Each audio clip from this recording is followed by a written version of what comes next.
नमस्कार मंडळी, स्वागत आहे तुमचं आपल्या नवीन एका व्हिडिओमध्ये। तर आज आपण बनवणार आहे तूप। आणि तूप बनवण्याच्या वेगळ्या पद्धती असतीलही। कुणी त्यामध्ये विड्याचं पान वापरून तूप करतात, पण आम्ही यामध्ये काही वापरलं नाही। जे तूप करण्यासाठी साहित्य लागतं तेवढंच वापरून आपण छान असं तूप तयार केलेलं आहे। तर अगदी आपल्या घरगुती दुधाचंच हे तूप केलेलं आहे। म्हशीची धार काढल्यानंतर ते दूध मी व्यवस्थित गाळून घेतलं आणि उकळायला ठेवलं।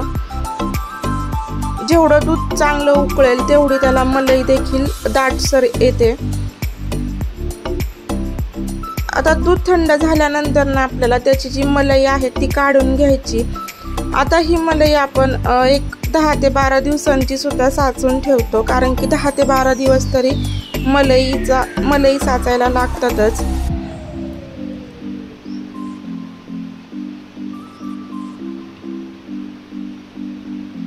कधी दूध कमी जास्त निघतं, त्याच्यामुळे मलाई सुद्धा कमी जास्त अशी होते।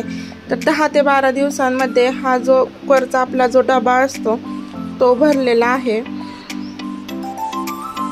आता असं म्हणतात की लोणी काढण्यासाठी गार पाण्याचाच वापर करतात, पण आम्ही जे नॉर्मल पाणी आहे तेच वापरून या इथे लोणी काढून घेत आहे।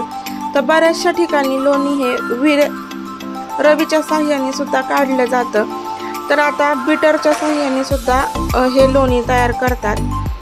तर मिक्सरमध्ये ते व्यवस्थित फिरून घेतल्यानंतर एका मोठ्या पातेल्यात थोडंसं अगदी एक तांब्याभर पाणी घालायचं आणि त्यामध्ये हे जे आपण लोणी तयार करतोय ते काढून घ्यायचं।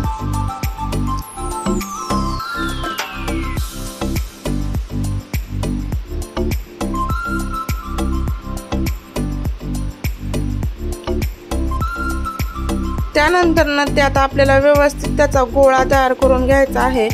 कसं असं सकाळची जास्तीत जास्त घाई असते, त्याच्यामुळे मला व्हिडिओ नीट शूट करता आला नाही आणि तूप हे सकाळचंच केलं जातं।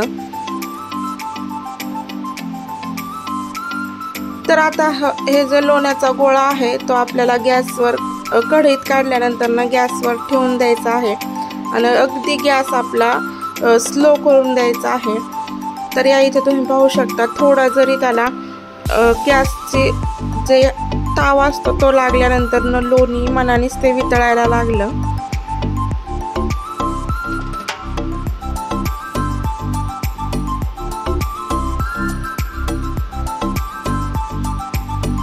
तर अगदी 20 ते 25 मिनिटांमध्ये आपलं हे तूप तयार होतं आणि बाकीची सुद्धा आपण त्यामध्ये कामं करू शकतो, परंतु गॅस आपल्याला हा लो फ्लेमवर ठेवायचा आहे, नाहीतर मग काय वेळेस हे तूप अशी करपण्याची शक्यता सुद्धा असते। तर आता हे तूप गार झाल्यानंतर मी गाळून घेत आहे।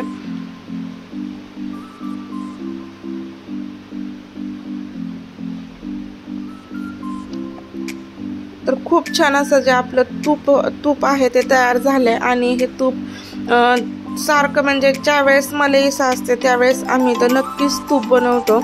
आता हे तूप आणि जे पहिलं तूप जे आहे ते मी दोन्ही एका किटलीमध्ये मिक्स करून ठेवणार आहे।